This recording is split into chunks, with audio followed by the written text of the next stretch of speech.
Hi friends, இன்றைக்கி வீடியோவில் 4 வகையான பிரியாணி ரெசிபி தான் சொல்ல போகிறேன். என்னோடய சேனலில் நிறைய பிரியாணி நான் போட்டிருக்கேன். அதோட கலெக்ஷன்ஸ் போடலாம் சொல்லி தான் ஒரு 4 பிரியாணி டைப் சொல்கிறேன். இது வந்து ரெஸ்டாரண்ட் ஸ்டைல் தம் பிரியாணி. ஃபஸ்ட்டு ஒரு பவுலில் இந்த மாதிரி பாஸ்மதி ரைஸ் ஒரு அரை மணி நேரம் ஊற வச்சுட்டு, அதுக்கப்புறமா அதில் பட்டை, லவங்கம், ஏலக்காயெல்லாம் போட்டு ஒரு 10 நிமிஷம் நல்லா வேக வச்சு எடுத்துக்கலாம். ஒரு வாணலியில் திருப்பி அதே மாதிரி பட்டை, லவங்கம், ஏலக்காய், வெங்காயம், தக்காளி, 2 பச்சை மிளகா எல்லாத்தையும் போட்டு நல்லா ஜூஸியாக வதக்கி எடுத்துக்கலாம்.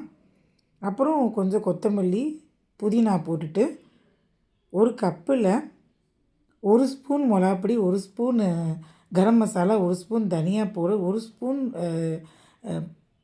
ஜீரா பவுடர் எல்லாத்தையுமே கலந்து மொத்தமாக போட்டுடலாம்.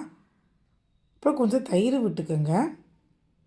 அப்புறம் பிரியாணி பாஸ்மதி ரைஸ் ரெடி ஆயிடுச்சு.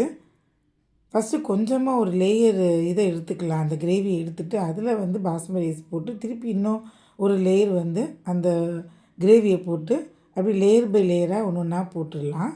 ஒரு 5 நிமிஷம் தம்மில் வச்சா போதும். இந்த மாதிரி வெயிட் வச்சுட்டு அதுக்கு மேலே எல்லோ கலர் இந்த மாதிரி தண்ணியில் கொஞ்சமாக மிக்ஸ் பண்ணிவிட்டு மேலே விட்டுருங்க. ஒரு 5 நிமிஷம் கழித்து கீழே அப்படியே கலக்க வேண்டாம். இப்போ எடுத்து போட்டு சாப்பிட்டிங்கன்னா சூப்பராக இருக்கும் பிரியாணி. கலர்ஃபுல்லாக நம்ம ரெஸ்டாரண்ட்டில் சாப்பிட்ற மாதிரியே. அதுக்கு சைடிஷ் கோபி ஃப்ரை பார்க்கலாம். ரொம்ப சிம்பிளாக கோபியை நல்லா ஒரு தடவை சூடு பண்ணி எடுத்துகிட்டு அதில் கார்ன்ஃப்ளவர் பவுடர், அரிசி மாவு, அப்புறம் ஜிஞ்சர் கார்லிக் பேஸ்ட், தனியா பவுடர், சில்லி பவுடர்லாம் போட்டு நல்லா பெரட்டினா மாதிரி. தண்ணியே விட வேண்டாம். நம்ம வேக வச்ச தண்ணியே போதும். தண்ணியே விடாமல் பெரட்டினீங்களாலே நல்லா ஒரு கோட்டிங்காக வந்துடும். இந்த மாதிரி நல்லா சூடு எண்ணெயில் போட்டு எடுத்திங்கன்னா ரெடி ஆயிரும். பாருங்கள், ரெடி ஆயிடுச்சு. நெக்ஸ்ட்டு ஜீரா ரைஸ் பிரியாணி பார்க்கலாம். ஜீரா ரைஸில் பண்ணுற பிரியாணி சூப்பராக இருக்கும். தல்பாக்கட்டி பிரியாணி, அப்புறம் நிறைய பிரியாணி இருக்குது இல்லையா தமிழ்நாட்டில், அந்த டேஸ்ட் ஒரு இதுக்கு ஒரு பவுடர் ரெடி பண்ணுவேன் நான். 2 பட்டை, ஒரு 3 லவங்கம், 2 ஏலக்காய், கொஞ்சமாக ஜாதி பத்திரி போட்டு நல்லா ஒரு ரொம்ப பவுடராக வேணால் க்ரோஸியாக அரைச்சிக்கோங்க. அப்புறம் ஒரு குக்கரில் இந்த மாதிரி நெய்யும் எண்ணெயும் சேர்த்து விட்டு பட்டை, லவங்கம், ஏலக்காயெல்லாம் போட்டு வெங்காயம், தக்காளி, இஞ்சி பூண்டு பேஸ்ட் போட்டு நல்லா சிகப்பாக இந்த வெங்காயம் வறுக்கிற இதில் தான் இருக்குது பிரியாணியோட டேஸ்ட்டு. அப்புறம் இஞ்சி பூண்டு பேஸ்ட்டு போட்டு நல்லா வதக்கிக்கலாம். பூ போட்டுக்கோங்க, சீக்கிரமாக வெந்துடும். அப்புறமா புதினா, கொத்தமல்லியெல்லாம் போட்டு நல்லா வெந்ததுக்கப்புறம் கொஞ்சமாக சில்லி பவுடர், அப்புறம் நம்ம அரைச்சி வச்சுருக்க பவுடர், கொஞ்சம் தயிர் எல்லாமே போட்டு நல்லா கலந்துக்கலாம். அப்போ நம்ம ஊற வச்சுருக்க ஜீரா ரைஸ் ரொம்ப டேஸ்ட் நல்லாயிருக்கும். இதே மாதிரி பண்ணி பாருங்கள். ஜீரா ரைஸ் போட்டதுக்கப்புறம் ஒரு 10 நிமிஷம் நல்லா அந்த மசாலாவோடு சேர்த்து கிண்டணும். அதுதான் பிரியாணிக்கு டேஸ்ட்டு. அதுக்கப்புறம் எவ்வளோ ஒரு கப்பு ரைஸ்க்கு 1.5 கப்பு தண்ணி விட்டுட்டு மேலே கொஞ்சமாக லெமன் பிழிஞ்சு விட்டு எடுத்திங்கன்னா இது ரெடி ஆகிடும் பிரியாணி. மீன்வேல் நம்ம இந்த பக்கம் ஃப்ரெஞ்சு ஃப்ரைஸ் பார்க்கலாம். உருளைக்கிழங்குல இந்த மாதிரி உருளைக்கிழங்கு நீட்டமாக கட் பண்ணிக்கிங்க. ஒரு வானிலையில் நிறைய எண்ணெய் விட்டுட்டு மேலே அப்படியே போட்டுட்டு அதுக்கு மேலே சில்லி பவுடர், தனியா பவுடர், கரம் மசாலா பவுடரை போட்டு மேலே கொஞ்சமாக அப்போ அங்கங்கே எல்லாமே ஸ்ப்ரெட் ஆகிற மாதிரி கார்ன்ஃப்ளவர் மட்டும் போட்டு விடுங்க. போட்டு இப்போ கிண்டவே வேண்டாம், அப்படியே மூடி வச்சுருங்க. ஒரு 10 நிமிஷம் கழித்து அதை கிண்டி விடலாம். அதுக்கு நடுவில் பார்த்திங்கன்னா நம்ம பண்ண அந்த ஜீரா ரைஸ் பிரியாணி சூப்பராக ரெடி ஆயிடுச்சு. வாசனையே பார்த்திங்கன்னா 4 வீட்டுக்கு இது மணக்கும். அந்த மாதிரி இருக்கும் அந்த பிரியாணி. ட்ரை பண்ணி பாருங்கள். ஒரு 10 நிமிஷம் கழித்து ஜஸ்ட் லைட்டாக அப்படி புரட்டி மட்டும் விடுங்க. கொஞ்சமாக சில்லி பவுடர் சேர்த்துக்கலாம். அந்த சமயத்தில் எண்ணெய் ஊற்றிட்டு திருப்பி ஒரு 5 நிமிஷம் மூடி வச்சுட்டு ஜஸ்ட் இப்படி கிண்டி எடுத்திங்கன்னா மொறு மொறுன்னு ஃப்ரெஞ்சு ஃப்ரைஸ் ரெடி ஆயிரும். இங்கே பாருங்கள், நம்ம பண்ண ஜீரா ரைஸ், அப்புறம் அந்த உருளைக்கிழங்கு ஃப்ரெஞ்சு ஃப்ரைஸ், ரைத்தா எல்லாமே ரெடி. இதே மாதிரி பண்ணி பாருங்கள். பிரியாணி என்ன கேட்டால் பிரியாணி பண்ணுறதுக்கு பாஸ்மதி ரைஸை விட இதுதான் சூப்பராக இருக்குன்னு சொல்லுவேன் நான். ஜீரா ரைஸ் தான். ட்ரை பண்ணி பாருங்கள். நெக்ஸ்ட்டு பட்டர் பீன்ஸில் ஒரு பிரியாணி. இது நான் போட்ட ரொம்ப பழைய வீடியோ. பட்டர் பீன்ஸை நைட்டெல்லாம் நல்லா ஊற வச்சு எடுத்துக்கலாம். எல்லாமே நான் ஏற்கனவே சொன்ன மாதிரியே தான். ஒரு வானிலையில் இந்த மாதிரி லவங்கம், பட்டை, ஏலக்காயெல்லாம் போட்டுட்டு கொஞ்சமாக ஸ்டார் மூக்கு போட்டுக்கோங்க. ஸ்டார் மூக்கு, அப்போ ஜாதி பத்திரிக்கு கொஞ்சமாக ஒரே ஒரு லேயர் ஜாதி பத்திரி போட்டுக்கிட்டிங்கன்னா டேஸ்ட்டு சூப்பராக இருக்கும்.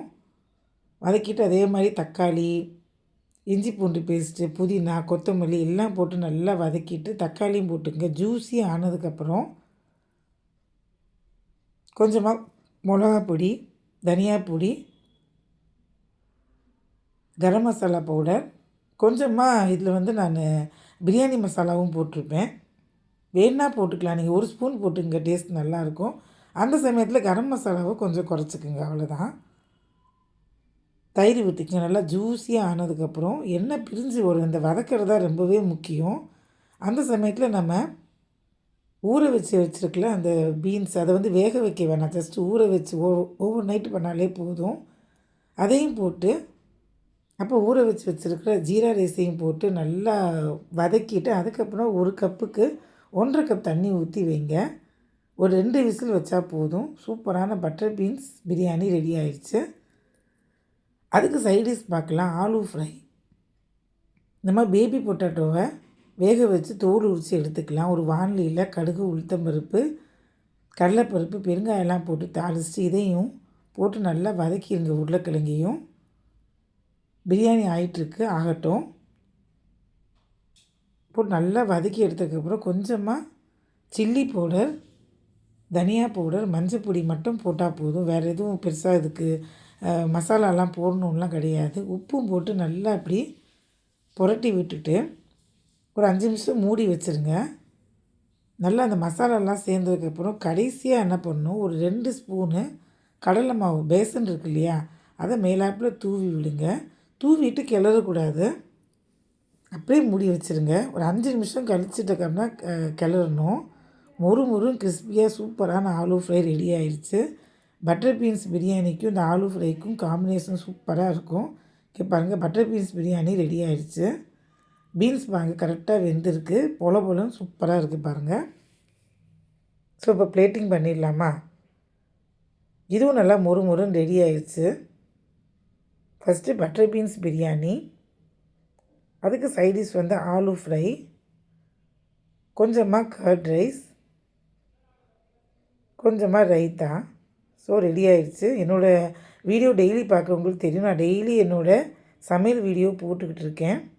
ஸோ இந்த மாதிரி தான் பிளேட்டிங் காமிப்பேன் நான். கான்டினென்டல் டிஷ்ஷு, அப்புறம் பேக்கரி ஸ்டைல் எல்லாமே நான் போடுவேன். ப்ளீஸ் சப்ஸ்கிரைப் பண்ணிக்கோங்க என்னோடய சேனலை. நெக்ஸ்ட்டு பார்ட்டு இன்னும் ஒரு 4 பிரியாணி நான் போட போகிறேன். அதுவும் 4 வகையாக இருக்கும். ஸோ சப்ஸ்கிரைப் பண்ணிக்கோங்க. அடுத்த வீடியோவும் பாருங்கள் ப்ளீஸ். லாஸ்ட்டாக கோகோனட் மில்க் பிரியாணி, தேங்காய் பால் பிரியாணி பண்ணலாம். ரொம்பவே டேஸ்ட் நல்லாயிருக்கும்.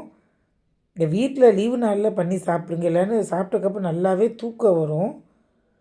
நல்லா ஃபுல்லாக சாப்பிட்டு படுத்திங்கன்னா நல்லா நிம்மதியான தூக்கம். அந்தளவுக்கு தேங்காய் பால் வந்து கொஞ்சம் நல்லா ஸ்லீப்பியாக ஒரு இது கொடுக்கும், நமக்கு ஃபீல் கொடுக்கும். டேஸ்ட்டும் ரொம்ப நல்லாயிருக்கும். நிறையாவும் சாப்பிட்ருவீங்க நீங்கள். ஒரு ஃப்ரை பேன் வச்சுக்கலாம். அதில் பட்டை, லவங்கம், ஏலக்காய், ஜாதிபத்திரி எல்லாம் போட்டு வெங்காயம் போட்டு வதக்கிக்கோங்க. இஞ்சி பூண்டு பேஸ்ட்டு, தக்காளி, எப்போதும் போல் எல்லாத்தையும் நல்லா ஜூஸியாக வதக்கிக்கோங்க. இதுவுமே என்னோடய பழைய வீடியோ தான். அது வீடியோ பார்க்கும்போது எங்களுக்கு தெரிஞ்சிருக்கும். ஸோ தக்காளியும் போட்டு நல்லா வதக்கிக்கோங்க. எப்போ வீடியோவில் வந்து பிரியாணி போட்டாலும் ரெசிபி கேட்டே இருந்தீங்க, அதுதான் கலெக்ஷனாக போட்டிருக்கேன் நான். ஸோ ஒரே இதில் எல்லாத்தையும் பார்த்துடலாமா ஃப்ரெண்ட்ஸ்? ஸோ மொத்தம் ஒரு 8 வகையான பிரியாணி போட போகிறேன். சப்ஸ்கிரைப் பண்ணிக்கோங்க ப்ளீஸ். இஞ்சி பூண்டு பேஸ்ட்டு, மிளகா பொடி, தனியா பொடி, கரம் மசாலா பொடி, பிரியாணி ரைஸு மசாலா எல்லாமே போட்டு கொத்தமல்லி, புதினாவையும் போட்டு நல்லா ஜூஸியாக வதக்குங்க. திருப்பி சொல்கிறேன், இந்த வதக்கிறதும் நெக்ஸ்ட்டு அந்த அரிசியை போட்டு வதக்குறது ரொம்ப இம்பார்ட்டன்ட். 1 கப்பு நீங்கள் ஜீரா ரைஸ் எடுத்திங்கன்னா, இல்லை பாஸ்மதி ரைஸ் எடுத்திங்கன்னா, அதுக்கு 1 1/2 கப்பு வந்து தண்ணி விடுவோம் இல்லையா, அந்த 1 1/2 கப்புமே நான் பால் தான், தேங்காய் பால் தான், கெட்டி தேங்காய் பால் தான் விடுவேன். டேஸ்ட் அட்டகாசமாக இருக்கும். பாருங்கள் எப்படி வதக்குறேன் பாருங்கள். ஃபுல்லாக நல்லா அந்த இதோடு சேர்த்து மசாலாவோடு சேர்த்து வதக்கிடுவேன். இங்கே பாருங்கள் 1 1/2 கப்பு, ஒரு 2 கப்பே நான் விட்டுருக்கேன். 2 கப்பில் தேங்காய் பால் விட்டுருக்கேன். தண்ணியினும் போது 1 1/2 கப்பு தேங்காய் பால் கொஞ்சம் 2 கப்பே விட்டுக்குங்க. ஸோ நல்லா வதக்கி மூடி வச்சிடலாம். இது ஒரு 2 விசில் போதும். இதுக்கு சைடிஷ் வந்து பாவக்காய் ஃப்ரை பார்க்கலாம் வாங்க. பாவக்காய் இந்த மாதிரி பெருசு பெருசாக கட் பண்ணிவிட்டு உள்ளே இருக்க விதையெல்லாம் எடுத்துட்டு அதோட கடலை மாவு 2 ஸ்பூனு, அரிசி மாவு 1 ஸ்பூனு, கொஞ்சமாக சில்லி பவுடர், மஞ்சள் பொடி, உப்பு, கொஞ்சமாக சுகர் போட்டுக்கோங்க, நல்லாயிருக்கும். தண்ணி கொஞ்சம் லைட்டாக தெளிச்சிட்டு நல்லா பெரட்டிட்டு வச்சிங்கன்னா ஒரு 5-10 நிமிஷத்தில் அதுவே தண்ணி விட்டுரும். ஸோ நிறைய தண்ணி விடாதீங்க. தெளிச்சிட்டு நல்லா புரட்டி வச்சிங்கன்னா ஒரு 10 நிமிஷம் கழித்து ஏற்றிங்கன்னா நல்லா ஒரு மாதிரி கோட்டிங்காக இருக்கும். அந்த இதெல்லாம் மாவெல்லாம் நல்லா சூடான எண்ணெயில் போட்டு பொரிச்சிங்கன்னா சூப்பராக இருக்கும். அது நிறைய தடவை நான் வீட்டில் செய்வேன். எல்லாருக்கும் தெரியணும் வீடியோ பார்க்குறவங்களுக்கு. பசங்க கேட்டு வாங்கி சாப்பிடுவாங்க. ஸோ இன்றைக்கி 4 வகையான பிரியாணி, 4 வகையான சைடிஷ் பார்த்துருவோமா? வீட்லேயும் செஞ்சிடலாமா எல்லோரும்? சப்ஸ்கிரைப் பண்ணுங்கள், ஃபீட்பேக் சொல்லுங்கள். எதாக இருந்தாலும் ஃபீட்பேக் சொல்லுங்கள். லைக் பண்ணுங்கள், உங்கள் ஃப்ரெண்ட்ஸுக்கெலாம் ஷேர் பண்ணுங்கள் வீடியோவை. நல்லா இந்த மாதிரி பெரட்டிட்டு 10 நிமிஷம் வச்சுருங்க. நல்லா சூடான எண்ணெயில் பொரிச்சு எடுத்திங்கன்னா சூப்பரான இது ரெடி ஆயிரும். நாங்கள் பிரியாணி ரெடி. தேங்காய் பால் பிரியாணி வித்து பாவக்காய் ஃப்ரை காம்பினேஷனே சூப்பராக இருக்கும். ட்ரை பண்ணி பாருங்கள். கமெண்ட் பாக்ஸில் கமெண்ட் பண்ணுங்கள். அடுத்த வீடியோவில் 4 டைப் ஆஃப் இன்னும் பிரியாணி போடுறேன். அதையும் பார்த்து வீட்டில் செஞ்சு கொடுங்க. நல்லா சூடான எண்ணெயில் பொரிச்சிடலாம். Basmati rice, jeera rice, normal நம்ம வீட்டில் பண்ணுற புழுங்கரிசி பொன்னி ரைஸ் அப்படிலாம் இருக்கணும். அதில் கூட இதே டைப்பில் செஞ்சு பாருங்கள். தண்ணி மட்டும் நீங்கள் உங்கள் டெய்லி பண்ணுவீங்களா அதுக்கேற்ற அட்ஜஸ்ட் பண்ணிக்கோங்க. எல்லா அரிசியில் பண்ணாலுமே பிரியாணி டேஸ்ட்டாக சூப்பராக இருக்கும். சூடான எண்ணெயில் பொரிச்சு எடுத்திங்கன்னா மொறு மொறுன்னு ரெடி ஆயிரும். எல்லாமே ஒரே வகையாக தான் செய்வேன் நான். பிரியாணி எல்லாமே கொஞ்சம் அந்த பவுடர் கொஞ்சம் அரைச்சி போடுறதெல்லாம் கொஞ்சம் டிஃபர் ஆகும். டேஸ்ட் எல்லாமே சூப்பராக இருக்கும். சப்ஸ்கிரைப் பண்ணிக்கோங்க. தேங்க்ஸ் ஃபார் வாட்சிங்.